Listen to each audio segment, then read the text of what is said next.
niyo po, araw, ang patungkol sa biyaya ng Diyos o yung the grace of God sa buhay natin. Kung naalala nyo, last Sunday night, pinag-aralan po natin yung patungkol sa irresistible grace o yung tinatawag na hindi matatanggihang biyaya ng Diyos. At naintindihan natin na kapag sinabi natin hindi matatanggihan ang biyaya ng Diyos, this is the work of the Holy Spirit sa buhay natin. Na kung saan, sa pamamagitan po ng Banal na Espiritu na nagbibigay ng isang bagong kapanganakan sa atin upang sumampalataya tayo sa ginawa ng ating Panginoong Jesucristo doon sa cross o sa teaching ng Banal na Kasulatan sa pamamagitan po ng Word of God. Kaya kapag sinabi natin na imposibleng matanggihan ang biyaya ng Diyos o ang pagkilos ng Banal na Espiritu, ang ibig sabihin na po nito, ang Panginoong Diyos ang siyang gumagawa sa ating kaligtasan. Ang Holy Spirit ang nag-a-apply po ng ginawa ni Jesus doon sa cross ng Kalbaryo para sa ating salvation. At yung lahat naman ng tinubos ni Jesus doon sa cross, ay yung lahat naman na yon ay pinili ng ating Diyos Ama. Ngayon, nandito na po tayo sa ikalawang bahagi ng pag-aaral po natin sa Tagalog, isang makapangyarihang pagkilos ng Diyos na hindi matatanggihan. Ito po yung panimula ko. Ating napag-aralan na ang tao'y tunay na walang kakayahan na iligtas ang kanyang sarili, maliban lamang na ang kanyang kaligtasan na nararanasan ngayon ay nakabase sa pagpili ng Diyos sa Kanya. So kapag sinabi natin na yung salvation na meron tayo, dapat ang una nating naiisip na we are included to the elect of God the Father. Ngayon, kapag ang tao ay pinili ng Diyos mula pa sa walang hanggan, na pag-aralan naman na po natin to, yung Efeso 1:4, 1 Peter 1:2, Romans 8:29-30, siya ay muling bubuhayin ng Diyos sa kanyang kalagayan na patay sa espiritual na relasyon sa Diyos dahil sa kanyang pagsuway at mga kasalanan. So kahit na po tayo ay included o kasama sa pinili ng ating Panginoong Diyos mula pa sa walang hanggan, pero nahulog po tayong lahat sa kasalanan. At sa punto pong iyon, tayo po ay tinatawag na spiritually dead o patay sa espiritu. Nare-remind siguro kayo. At yun ay turo po yan ng Efeso 1:4, ng 1 Peter 1:2, Efeso chapter 2, verse 1 and 2.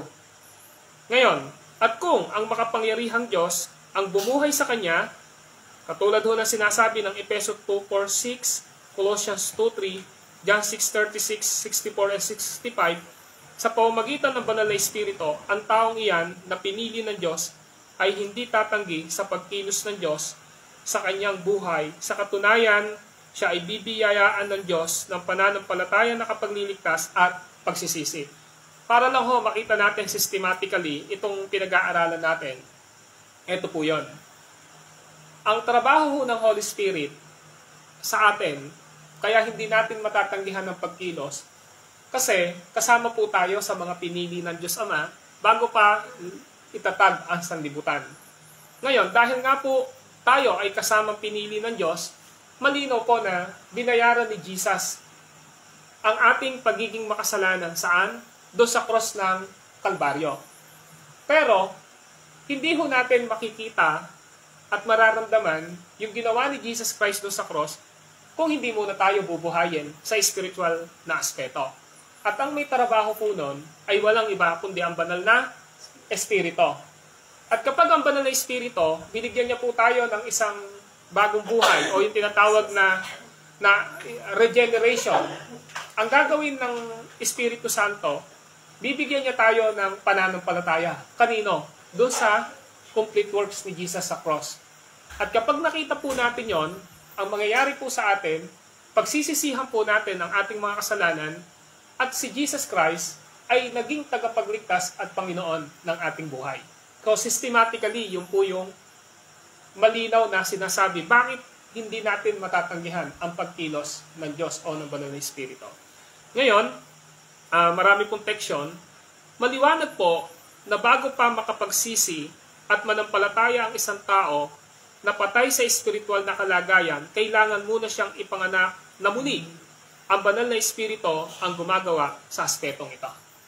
Kaya nga ho, di ba, kung naalala niyo yung study natin, hanggat ang Banal na Espiritu po ay hindi po nagbabago ng puso ng tao o nagbibigay ng buhay spiritually doon sa isang taong makasalanang hinirang ng Diyos, hindi naman po siya agad sasampalataya eh. Kasi nga, patay siya spiritually. Kaya ang unang gagawin muna ng Banal na Espiritu, bubuhayin muna po siya. Tama po ba?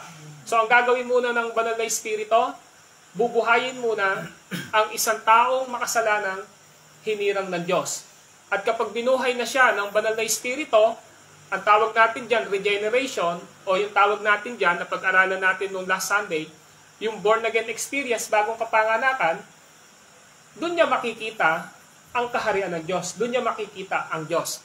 Kahit sa Matthew 5:8 sabi ron, mapapalad ang may malinis na puso sapagkat makikita nila ang Diyos. So kapag nangyari po yun, malinaw po na pagkakalooban tayo ng Banal na Espiritu ng pananampalatayang nakapagliligtas. At kapag pinagkalooban niya tayo ng pananampalatayang nakapagliligtas, yun po yung una nating makikita, yung kumpletong ginawa ni Jesus sa cross. Na namatay siya at nabuhay siya. Nakuha niyo po? And then, yun yung papananampalatayanan natin, maghahatid sa atin yon ng pagsisisi at pagtalikod sa ating kasalanan kasi we are accepted Jesus as our Lord and Savior. Pero yung pagtanggap natin kay Jesus, hindi natin works yun. Kundi yun po ay unang pag-i-initiate o paggawa ng Banal na Espiritu sa ating mga buhay. Ngayon, ang sabi ko, ang Banal na Espiritu ang gumagawa sa aspetong ito. Number 1, ang gawa ng Banal na Espiritu ay nakabatay sa gawa ng Panginoong Hesus Kristo. Alam niyo po ba, lahat ng gagawin ng Banal na Espiritu sa buhay ng isang taong ililigtas niya, ay ito po ay nakabatay sa gawa ng Panginoong Hesus Kristo. Yan po yung unang ginagawa ng Holy Spirit. Ang unang ginagawa ng Espiritu Santo, yung ginawa ni Jesus Christ, dun niya tayo dinadala. Dinadala tayo ng Banal na Espiritu dun sa natapos na ginawa ni Kristo sa krus. Halimbawa, basahin lang po natin yung Juan 16, talatang 12 hanggang 5. Pwede po ba na pakibasa? Juan 16, verse 12 and 15. Diyan nyo po makikita yung gawa ng Banal na Espiritu. Ano patutunayan niya?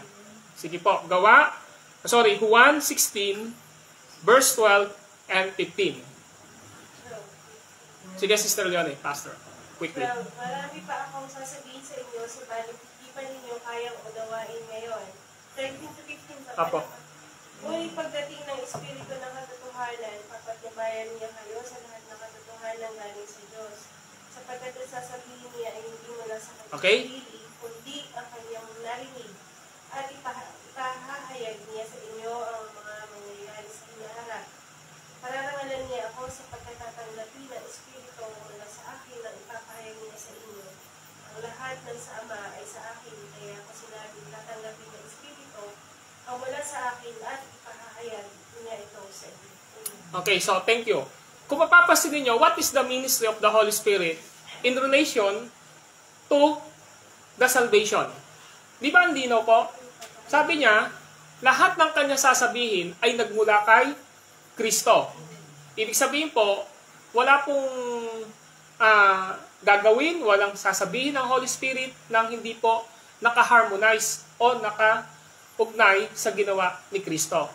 Kaya ngayon, ang tanong lang, ano ba yung pinapakita niya ron na gawa niya? Patutunayan niya sa tao, di po ba? Kung ano ang matwid sa karugtong po nun sa John 16, 8-11, pinapakita po doon na malinaw po that the work of the Holy Spirit is to convict sinner saan? Kung ano ang kasalanan, kung ano ang matwid, at kung ano ang kahatulan.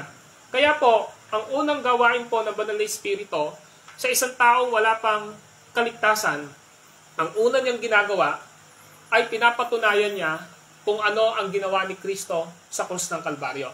That is the first work and the ministry of the Holy Spirit sa buhay ng isang taong hinirang na makasalanan para maligtas siya. Of course, pangalawa, ang banal na espiritu ay espiritu ng katotohanan. Halimbawa sa John 14:17. Maaari po bang pakibasa John 14:17? John 14:17. Sige po, opo. Siya ang espiritu ng katotohanan na hindi matanggap na sanlibutan sapagkat siya ay hindi nakita ni nakakilala na sanlibutan. Ngunit nakikilala ninyo siya sapagkat siya ay nasa inyo at siya ay mananatili. Okay, so the Holy Spirit is the Spirit of truth. Pakibasa po John 15:28 po. Sister Leonie, pakidiretso na po. John 15:28. Opo. 15? Oo. Siguro 27. At magpapatuto din kayo kapag sa akin sapagkat sa pasimula ay kasama ko na kayo. Okay, so yung tao na totoong naligtas, nagte-testify siya kung sino si Jesus sa kanyang buhay dahil unang-una sa lahat, naranasan niya ang isang bagong kapanganakan o ang pagliligtas ng ating Panginoong Hesukristo. That's why, ang ministry po, ang gawa po ng Banal na Espiritu sa buhay ng isang tao ay iligya tayo sa katotohanan. At anong tanong lang natin dito, sino ba yung katotohanan? Di ba sabi po ng John 14:6? Sabi niya doon sa John 14:6, sumagot si Jesus, ako ang daan, ang katotohanan, at ang buhay. Walang makapupunta sa Ama, kundi sa pamamagitan ko. So, maliwanag na ang work ng Holy Spirit is to lead us in the truth. Tama po ba? And who is the truth? Si Jesus Christ po. Kaya hindi pwedeng hindi tayo ma-lead ni Jesus Christ sa katotohanan. At yung katotohanan na yun si Kristo. Meron nga pong sinabi sa Biblia, ang katotohanan ang magpapalaya sa inyo. Tama po ba? The truth shall set us free. Kasi nga, that is the work of the Holy Spirit. Kasi ang katotohanan, when we say Holy Spirit, the Spirit is always telling us the truth. At sa totoo lang po, kung ang Biblia po ay naisulat sa pamamagitan ng pagkasi ng Banal na Espiritu, in our present age po, sa panahon natin ngayon, ang message po ng Holy Spirit ay wala pong iba kundi ang Scripture, ang Biblia. At ang laman po ng Biblia, according to Luke chapter 24, ay wala pong iba kundi si Kristo. Kaya ang sabi ni Jesus Christ, at ang ipinaliwanag sa kanila ni Jesus, sabi ni Lucas, ang mga nasusulat sa aklat ni Moises, sa aklat ng mga propeta, at sa mga aklat ng mga awit, tungkol sa akin. Yun na sabi ni Jesus Christ eh. Siya yung sinasabi ng sulat ni Moises, the Pentateuch. Siya yung sinasabi ng mga propeta. Siya yung sinasabi ng mga awit. Patungkol sa kanya yon. So meaning, yung Holy Spirit, ang ministry ng Holy Spirit, ay dalahin ang makasalanang hinirang sa ating Panginoong Hesukristo.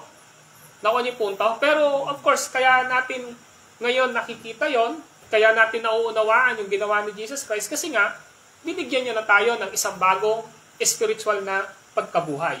Kasi kung ang isang tao, kung hindi pa po siya nire-regenerate, binabago yung buhay niya mula sa kamatayang spiritual, paano niya maririnig ang tinig ng Diyos? Tama ho ba?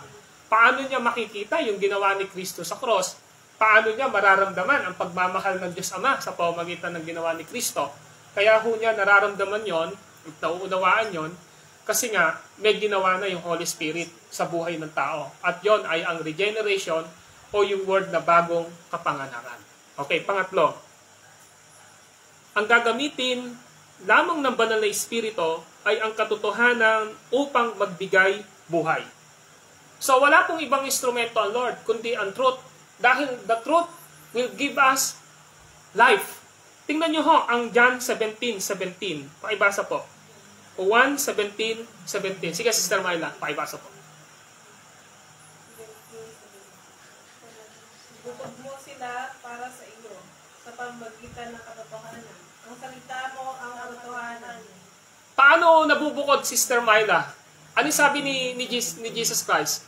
Ibukod mo Sila. para sa iyo sa pamamagitan ng katotohanan. Okay. So, yung nagbubukod po, para tayo ay mapa sa Diyos, ay ano daw? Katotohanan. Dahil yung katotohanan, ang salita ng Diyos ay katotohanan. So, meaning, the Holy Spirit is not telling lie o kasinungalingan, lies. Tama po ba? Why? Because He is God. Kaya nga sinasabi rito, ihiwalay mo sila para sa iyo sa pamamagitan ng katotohanan, sapagkat ang salita mo ay katotohanan. So, yung basis ng ating salvation ay lagi hong nandun sa katotohanan. At para hindi tayo magkamali kung sino yung katotohanan na yan ay walang iba kundi ang ating Panginoong Hesukristo. He is the truth and the light. And of course, when we say truth, kahit sa John 1:1, binanggit si Jesus na word di ba? Ang word doon ay pinakita doon na sa pasimula pa, naroon na ang salita, kasama ng Diyos ang salita at ang salita ay Diyos. Nagkatawan tao ang salita at namirahan sa piling natin. Kasi ang gusto ng Panginoong Diyos, sa pamamagitan ng kanyang banal na Espiritu, we always pointing out doon sa ginawa ni Jesus Christ sa cross ng Kalbaryo. Sa 2 Thessalonica 2:13, pakibasa po. 2 Thessalonica 2:13. Mga kapatid na minamahal ng Panginoon, dapat kami magpasalamat palagi sa Diyos dahil sa inyo, kabilang kayo sa mga unang pinili niya upang pagkalooban ng kaligtasan sa pamamagitan ng Espiritu Santo at naguluhan natin sa katotohanan. Katotohanan. So kung mapapansin ninyo, yung pamamagitan ng Espiritu Santo at ng katotohanan. Hindi yung pinaghiwalay yung Holy Spirit at saka yung truth Nakuha nyo? So, kung ang Holy Spirit ay nagsasalita sa buhay ng isang tao, yun ay laging truth. At yung pinaka-certain truth o pinaka-siguradong katotohanan ay walang iba kundi ang nakitalang salita ng Diyos sa banal na kasulatan. And of course, nakita natin na yung lahat ng hinirang, di ba? Sila yung unang pagkakalooban ng ng kaligtasan sa pamamagitan ng Espiritu Santo at ng katotohanan.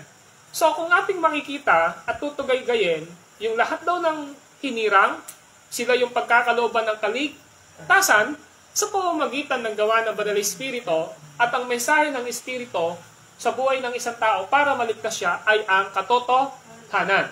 So malinaw po yun na ang gagamitin lamang ng Banal na Espiritu ay ang katotohanan upang magbigay ng buhay sa isang taong hindi paligtas, sa isang taong spiritually dead. Amen po ba? Ika-4, ang paniniwala sa kasinungalingan ay tanda ng hindi pagkilos ng Banal na Espiritu. Kasi logic lang naman po yun Kung ang Holy Spirit ay Diyos o ang Banal na Espiritu ay Diyos, meron bang kasinungalingan sa Kanya? Wala.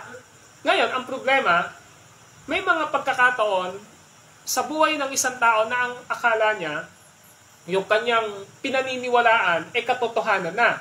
Pero tandaan po natin, kung ang isang tao ay maniniwala sa kasinungalingan, ito po ay isang tanda na hindi ito kinikilos ng Banal na Espiritu.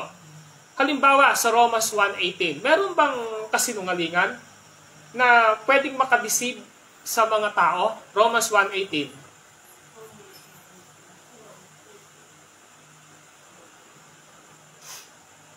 Nagagalit nga yung Diyos Ang puot ng Diyos laban sa lahat ng kalapastanganan at kasamaan ng mga tao dahil mismo sa kanilang kasamaan na hinahadlangan ng katotohanan.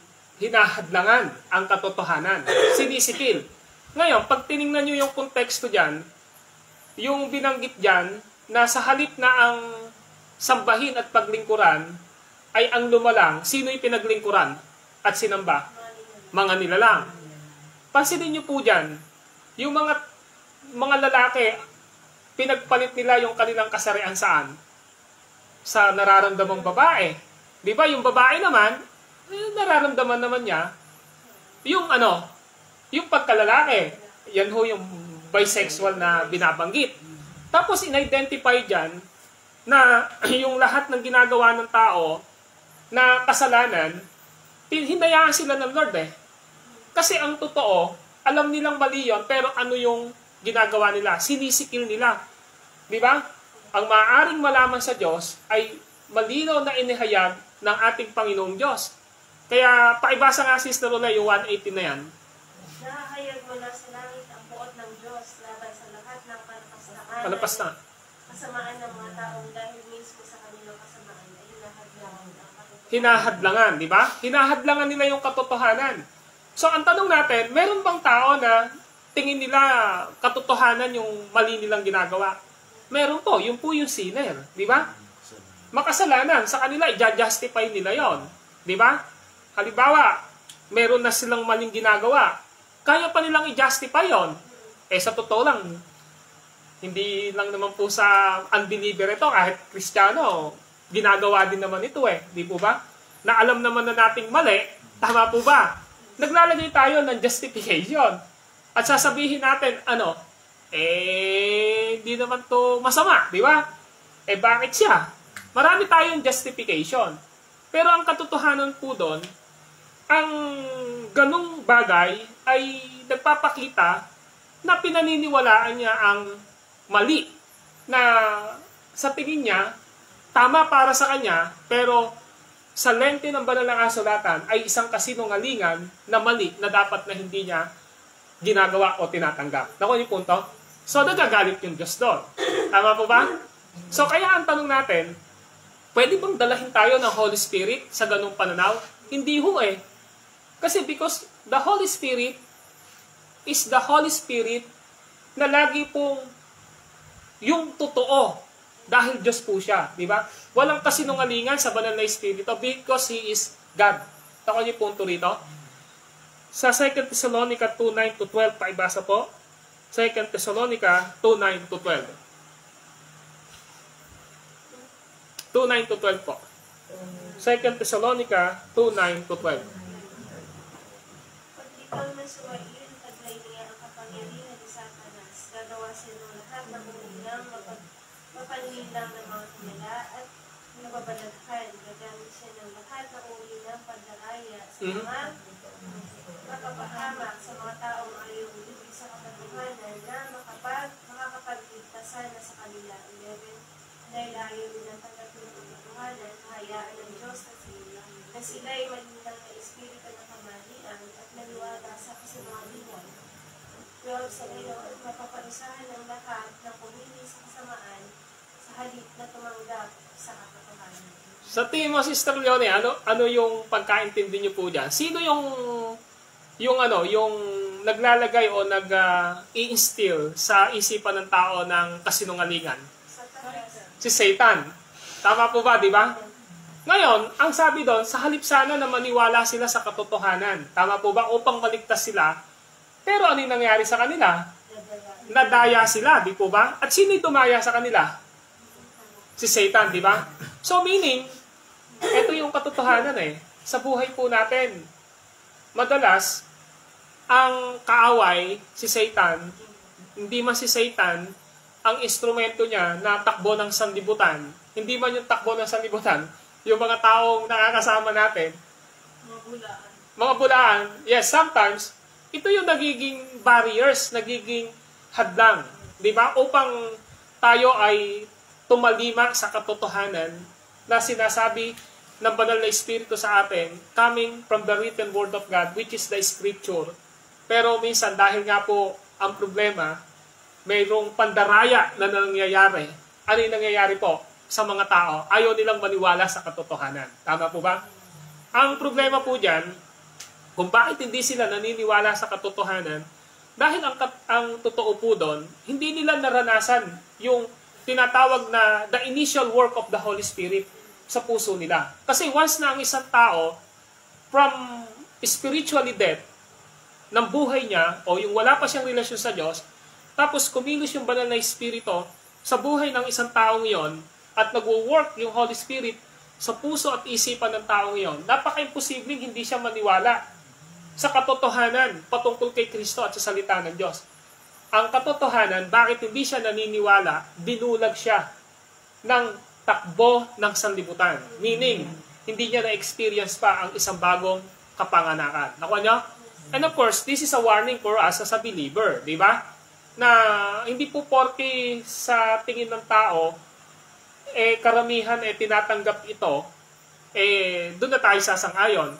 Kasi sa totoo lang ho, ang Panginoon, meron siyang absolute truth Tama po ba?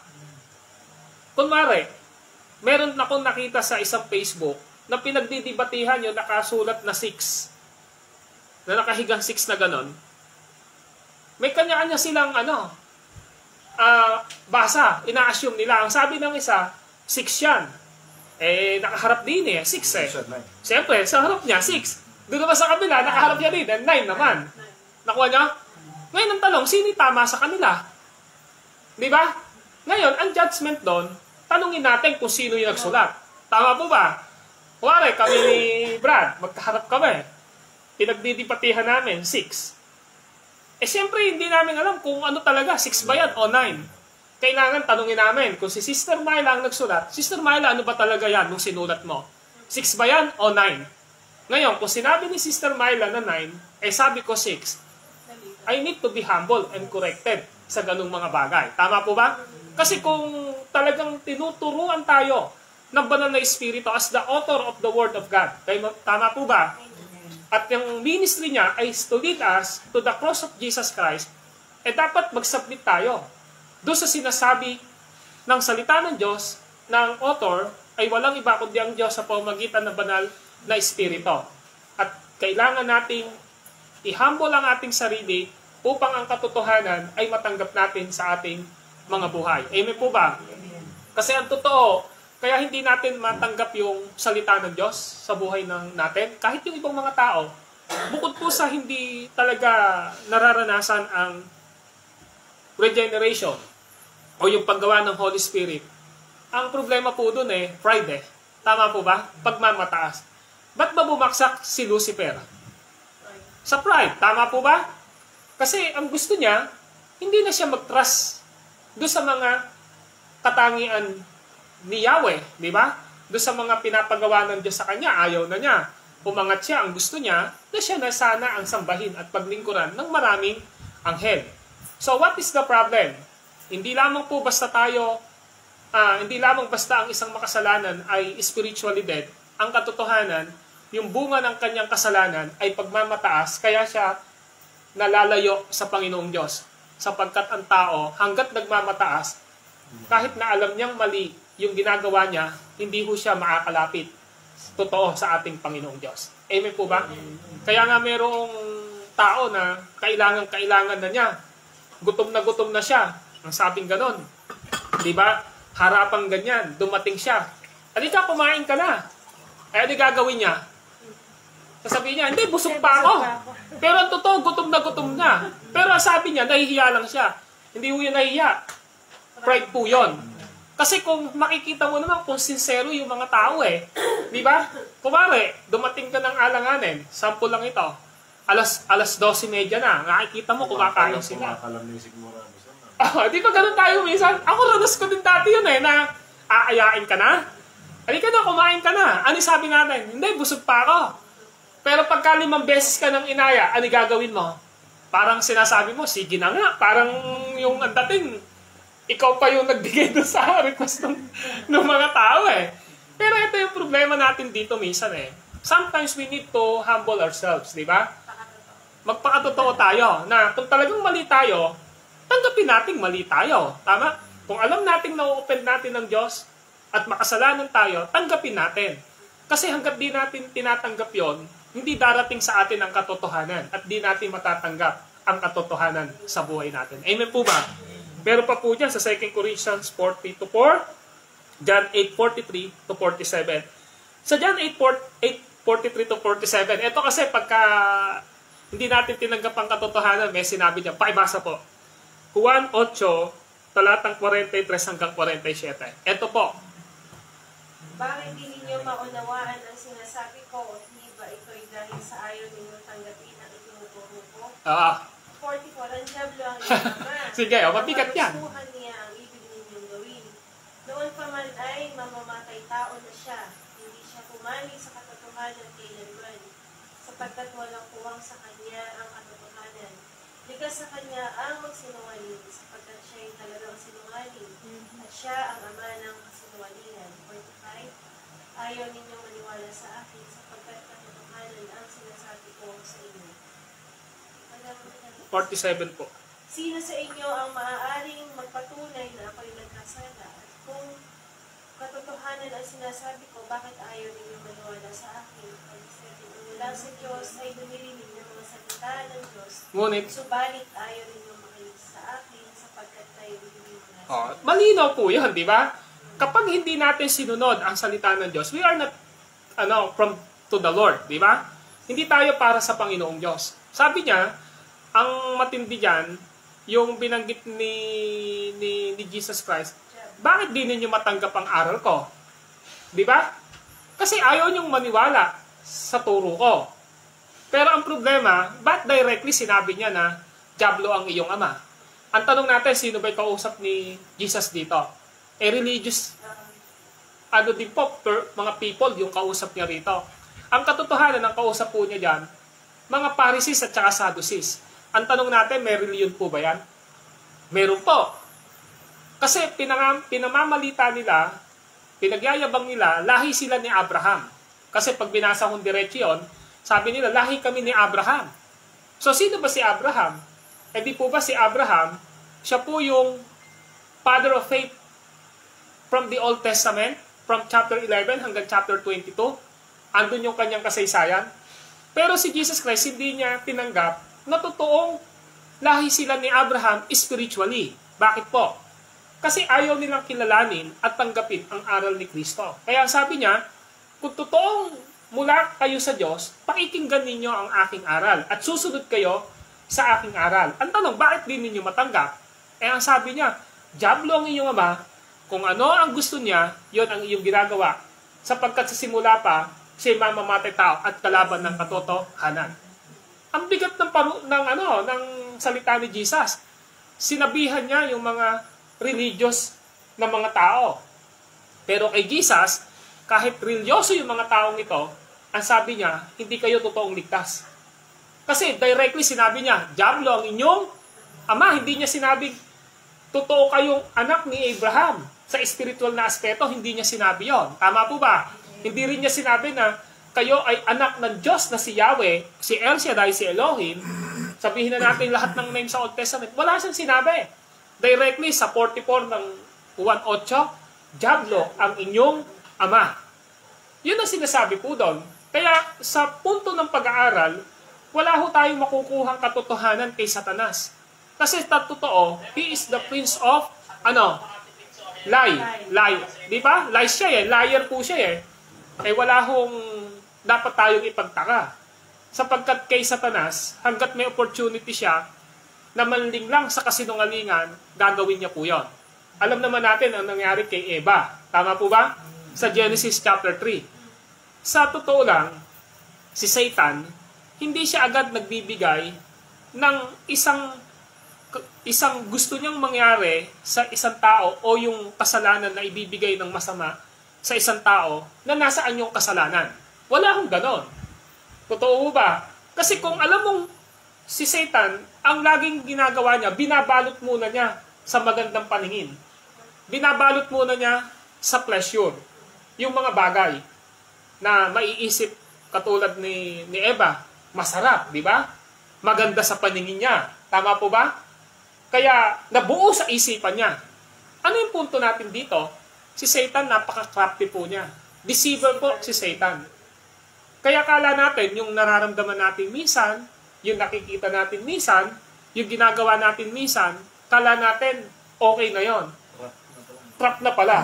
Kaya ang dapat nating talagang iniisip, inaasinta natin dapat ito sa lente ng salita ng Diyos. Kasi, maiintindihan naman po natin yun eh. Kung tayo ho ay anak ng Diyos at sa atin ang banal na Espiritu, maunawaan natin ang mga bagay na spiritual. Pero kung hindi tayo anak ng Diyos at wala sa atin ang Holy Spirit, hindi natin maunawaan ang mga bagay na spiritual. Halimbawa, ay sinabi po ni Paul sa 1 Corinthians chapter 2. Ano sabi niya? ang mga bagay na spiritual ay mauunawaan lamang ng mga taong nagtataglay ng Espiritu. Nakuha niyo po? So, if we have Holy Spirit sa buhay natin, if the Holy Spirit dwell in our bodies, naiintindihan natin ang mga bagay na spiritual patungkol sa Diyos. Pero ang sabi niya, ngunit ang mga taong hindi nagtataglay ng Espiritu, ano sabi ron? Hindi nila maunawaan ang mga bagay na ito. Para sa kanila, kahangalan ang mga iyan at hindi nila kayang unawain. Why? Because in the natural man, hindi ho natin mauunawaan ang salita ng Diyos. Nakuha niyo yung punto? Para sa atin, magiging sa isang taong walang relasyon sa Diyos, kahangalan lang yan eh. Di ba? Para sa kanila, kahangalan ang mga iyon. Eh, ang kahangalan po ay foolishness eh. Ang sabi doon, walang nalalaman. Kala niya yung pagiging matalino niya sa kanyang sariling kakayanan, eh okay na yan. Pero in the eyes of the Lord, in the sight of the Lord, and in the basis of the Word of God, sa harapan ng Diyos, foolish yung taong iyon. So ano pinapakita rito? Ang ibig sabihin lang po nito, malinaw po. Ang kasinungalingan ay tanda ng hindi pagkilos ng banal na espiritu. Kaya po, hindi po natin dapat hadlangan ang kilos ng banal na espiritu sa ating mga buhay. Amen po ba? If that is the message of the Holy Spirit sa buhay natin through the written Word of God, we should submit ourselves po sa katotohanan ng salita ng Diyos na siyang mensahe ng banal na espiritu. Sometimes, dapat po nating ma-realize sa buhay natin na wag lang po tayo nagbe-base sa feelings natin. Amen? Sa nararamdaman natin. Kasi kapag ang basis ng katotohanan sa atin ay yung feelings natin, yung nararamdaman natin, matatrap po tayo dyan. Tama po ba? Sabi natin, sa kutob ko, di ba? Kutob ko ganiri di ba? Eh, ito yung nararamdaman ko eh. Eh, ito yung gusto ng aking sarili eh. Ay, napaka-dangerous po niyan. Tama? Kasi, we are not living in this world na lagi na lamang nagbe-base sa pakiramdam natin. At ang gusto ng Diyos sa believer, dapat doon tayo nagbe-base sa kanyang salita, sa kanyang katotohanan, na doon tayo nililid ng banal na espiritu. Kaya minsan, kahit Christian na po tayo, para pong we are always lost, natatalo tayo, loser tayo. Bakit po? Kasi nga, we are not depend at nagsasubmit sa katotohanan ng salita ng Diyos. Alam naman natin na kumikilos na yung Holy Spirit sa buhay natin through the written Word of God, pero ayaw pa rin po nating sundin. Ano ho ang bungat dulo nun? E di po, magiging talunan po tayo. Amen? At ang epekto po nun ay hindi maganda. Okay. Ngayon, panlima, ang gawain ng banal na espiritu ay ipakilala niya ang katotohanan. Ito po, sa John 16:8-11, kapag ang Holy Spirit po ay nag-work sa buhay ng isang taong makasalanan, and even sa mga mananampalataya na, ito yung kanyang mensahe sa atin. Juan 6:16 verses 8-11, quickly, pakibasa po. 16 po, verse 8-11. Pagdating niya ay kanyang patutunayan sa mga taga-sanlibutan na maging ang pagkakilala nila tungkol sa kasalanan, tungkol sa pagiging matuwid at tungkol sa paghatol ng Diyos na hindi sila tungkol sa kasalanan, sapagkat hindi sila nananalo sa akin, and hindi mali sila tungkol sa pagiging matuwid sa pagkakapay tungkol ka sa Ama, at hindi na ninyo makikita 11 at tungkol sa paghatol ng Diyos, sapagkat natulan na ang pinuno ng mundo. Okay. Sabi niya, pagdating niya, sino po kaya yung pagdating niya na yan? Holy Spirit, di ba sister? Ano? Pagdating ng banal na espiritu, ano do'y patutunayan niya, sister? Patungkol sa kasalanan. Tama po ba? Patungkol sa katwiran at patungkol sa kahatulan. Napansin po natin? So, ibig sabihin, ang unang wino-work ng Holy Spirit sa isang makasalanan, yung kanyang pagiging sinner. Nakuha nyo? Nakuha nyo po yung punto ron? Even in our lives, Hindi siya papasokan.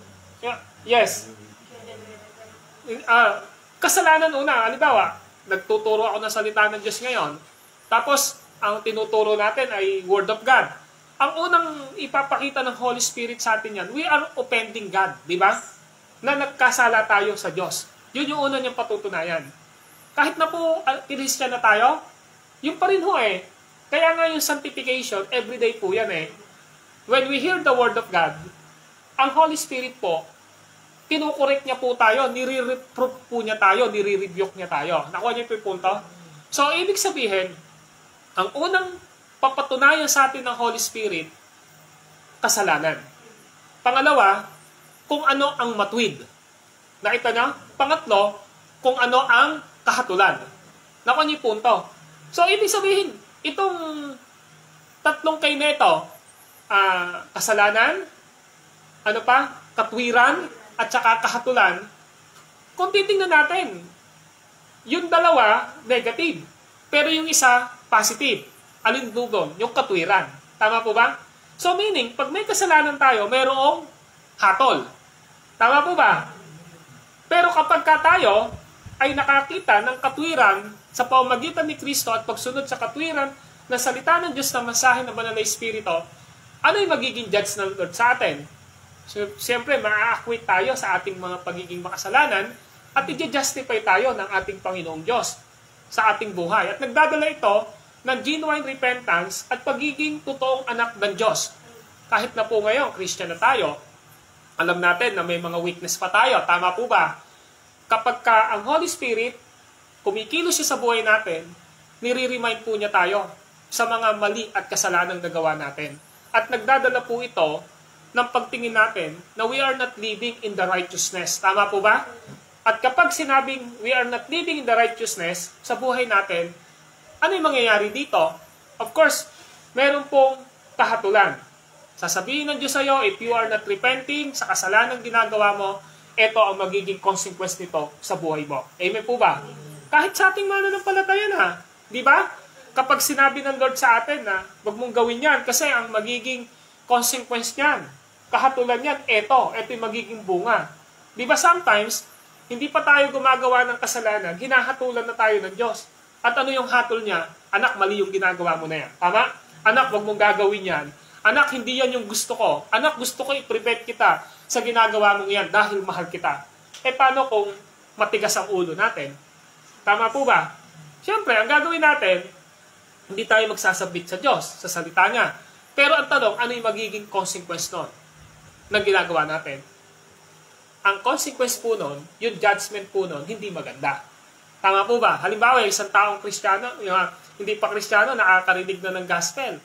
Sinasabi sa kanya, kapag hindi ka naligtas, ang hatol ng Diyos sa iyo, kapahamakan sa impyerno, ay hindi siya nakinig, hindi siya naniwala, namatay siya ngayon. Saan kaya siya pupunta?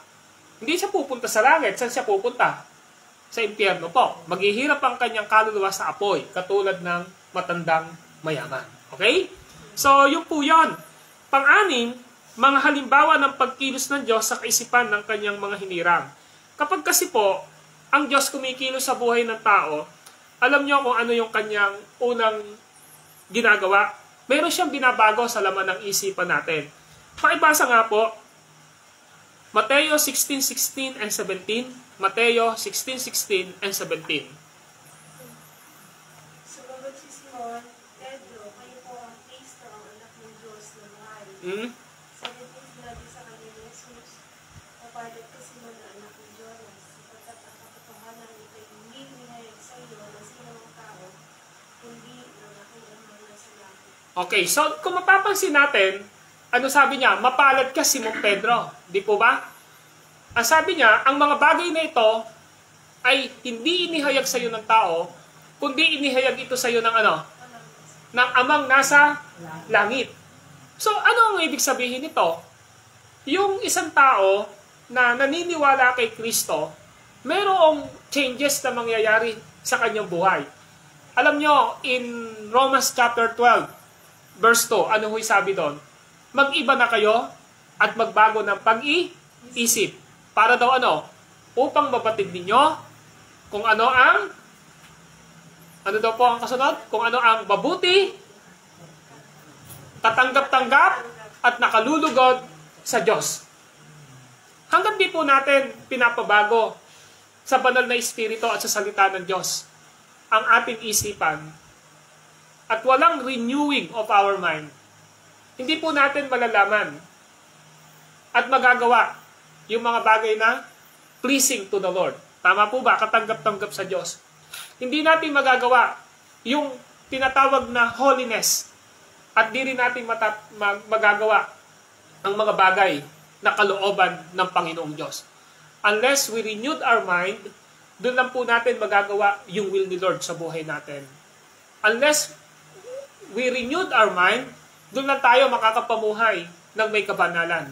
Maliban tayo ay baguhin ng banal na Espiritu at salita ng Diyos ang isipan natin, doon lamang po natin malalakaran ang mga bagay na katanggap-tanggap sa Panginoong Diyos. Nakuha niyo po ito dito? So, ang malino po dito na ang Diyos, ang ginagawa po niya ay binabago niya ang laman ng isipan natin. And of course, alam natin, our mind is connected to our heart. Tama po ba? Kaya nga sabi ni Jesus Christ, in Mark chapter 7, hindi daw yung pumapasok sa bibig ng tao ang nagpapasama sa kanya. Tama po ba? Kundi yung lumalabas sa kanyang bibig na nanggagaling sa laman ng kanyang puso. Of course, alam natin, when we say heart, this is the center of our life. Tama po ba? Kasi hindi naman po yung literal na doon nang galing eh. Pag sinabi sa Bible na heart, this is the center of our yung pagiging isang tao. Yun naman ang puso natin. Kaya nga, di ba, may kasabihan, kung ano ang bukang bibig, yun yung laman ng dibdib. Usually, hindi ho dibdib yun eh. Puso po yun, di po ba? Yung po yun eh.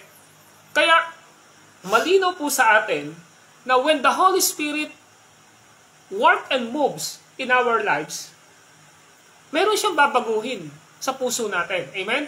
At meron siyang babaguhin sa laman ng isipan natin. Kasi ang gusto ng Panginoong Diyos, yung puso natin, ang isipan natin, ay masaturate ng Word of God na ang laman ay walang iba, kundi ang ating Panginoong Diyos. Ganito lang po yan eh. Kung ang ginagawa lang po natin, pinipid natin yung mind natin, araw-araw, ng salita ng Diyos, yung po ay makikita sa buhay natin at pananalita. Tama po ba? Pero kung ang mind at heart natin ay pinipid natin ng mga bagay na pinagkakaubusan natin ng oras sa social media, sa mga taong mali na ang sinasamahan natin, ano ang magiging output nito sa buhay natin? Of course, yung mga bagay na nag-i-influence sa mind and heart po natin. Tama po ba? So ngayon, bilang Kristiyano, we need to allow the Holy Spirit sa buhay natin na mag-submit tayo.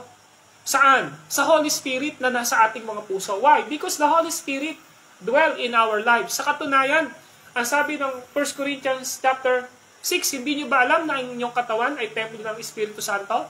At ang Diyos ay nananahan sa inyo? Binili kayo ng Diyos sa malaking halaga. Kaya gamitin ninyo ang bahagi ng inyong katawan upang maparangalan ang Diyos. So the purpose of the Holy Spirit, why He dwell in our body, is to what? To glorify God sa buhay natin. In any parts of our body. Tama po ba? Kaya pag titingin po tayo, yan ba ay nagbibigay ng kalwalatian sa Diyos? Kapag ba nagsasalita tayo, ginagamit natin yung bibig natin, ng dila natin, yan ba ay nag-glorify kay Lord? Kapag ba ginagamit natin yung mga part ng ating katawan, it will give it will give honor and glory to the Lord. Ang sabi ng Biblia, gamitin nyo ang lahat ng bahagi ng inyong katawan upang maparangalan ang Panginoong Diyos. And that is the purpose of the Holy Spirit. Amen po ba? So meaning, malinaw, katulad na sinasabi kanina natin dito, if the Holy Spirit wala sa buhay ng isang tao, of course, ang mapikita sa kanya ay bunga ng laman. Tama po ba? What is the fruit of the flesh? Kahalayan, pagsamba sa Diyos-Diyosan, di po ba? Etc., etc., etc. Pero what is the fruit of the Holy Spirit? Pag-ibig. Yan po yun eh. Katsagaan. Pero alam niyo po kung ano lang yung bunga ng Holy Spirit? Ang pag-ibig po. Love po ang bunga ng Holy Spirit. At yung mga kasunod po nito ay tinatawag lamang po na bunga ng pagmamahal natin sa Panginoon. Yung katsagaan, kahinahunan, pagpipigil sa sarili, yan po ay bunga lang ng pagmamahal na nilagay ng Holy Spirit sa buhay natin. Amen po ba? Kaya mga kapatid, if the Holy Spirit work in our heart, in our minds, let allow Him. Hayaan po natin yung Holy Spirit na gumawa sa buhay natin. Because in the first place, niligtas tayo ng Panginoong Diyos, irresistible po ang grace ng Panginoon sa buhay natin. Bakit po? Kasi sinasabi po, at dito po ako magtatapos, sa Pilipos chapter 3 yata yun? Sorry. Pilipos chapter 2, verse 12 yata yun, Sister 13. Yun yun. Pilipos chapter 2. 30. Opo. Kapagkat ang Diyos ang Yan. kumikilos sa inyo upang inyong naisip at isagawa ang kanyang kalooban. Yes. So, sino talaga ang kumikilos sa atin upang magawa natin ang kanyang naisin at kalooban sa buhay natin? Ang Diyos. If the Holy Spirit dwell in our lives, tama, sa ating mga katawan, meron pong ginagawa ang Diyos sa atin. Siya ho ang maglalagay ng pagnanasa sa ating isip at kalooban upang magawa natin ang kanyang naisin at kalooban sa ating mga buhay. Amen? Hindi ho yung kalooban lang na gusto natin. Kasi kung ang kalooban lang po natin ang siyang concern ng Diyos sa buhay natin, hindi ho tayo makakapamuhay ng may kabanalan. Tama po ba? Ang sinasabi po dyan, yung kalooban ng Diyos ang dapat magawa natin sa ating mga buhay. At makatitiyak tayo na magagawa natin ang kalooban ng Diyos sa buhay natin kung totoong kumikilos ang Diyos sa ating isip at kalooban. At matitiyak natin na kumikilos ang Diyos sa ating isip at kalooban kapag ang salita ng Diyos ang siyang totoo na naririnig, nasa puso natin at ipinamumuhay natin. Nakatitiyak tayo na gumagawa ang banal na Espiritu sa ating mga buhay. Amen? Tayo po'y manalangin. Panginoon po naming Diyos na banal at makapangyarihan sa lahat, sa maikling oras ng pag-aaral namin, ay patuloy naming muli na natanggap ang mga salita nyo na naghahatid at nagdadala sa amin sa katotohanan kung ano ang inyong nais at kalooban na mangyari sa buhay namin. Ina-appreciate namin ang mga salita nyo kung nagtutuwi dito sa amin. Tinatanggap namin ang aming mga kakulangan, tinatanggap namin ang aming mga pagkakamali, tinatanggap namin ang aming mga kahinaan, at ninanais namin sa pamamagitan ng inyong banal na Espiritu at salita ay maturuan kami at maituwid sa pamumuhay po namin, Panginoon.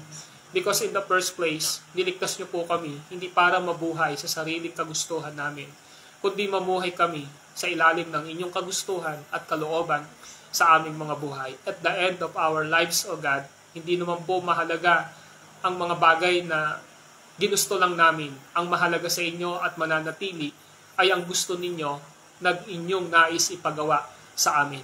Kaya Panginoon, i-renew nyo ang aming mga isipan. Kung meron man po ditong mga kaisipan na hindi naayon sa inyong kagustuhan, alisin nyo ang lahat ng ito, i-correct nyo po kami. Panginoon, i-rebuke nyo po kami upang nasa ganon makapamuhay po kami ng ayon sa inyong kalooban, ng mayroong kabanalan at katanggap-tanggap sa inyong harapan. At mahirap gawin ito kung sa aming sariling lakas. Pero because of your power and your Holy Spirit, Panginoon, makakayanan namin ang lahat ng ito sapagkat lagi kaming titingin sa inyong kapangyarihan, sa inyong pagliligtas sa amin when Jesus died for us at the cross of Calvary 2,000 years ago na po ang nakalilipas. At mahalaga na maintindihan namin na ang Holy Spirit ay nilagay niyo sa aming buhay upang maging selyo ng aming kaligtasan at mabuhay kami sa ilalim ni Jesus ng kanyang banal na Espiritu at sa pamamagitan ng mga salita niyo na siyang ilaw sa aming daraanan sapagkat ito ang inyo pong kalooban. Thank you so much, Lord, for your word na amin pong natanggap. Patuloy din po kami na nananalangin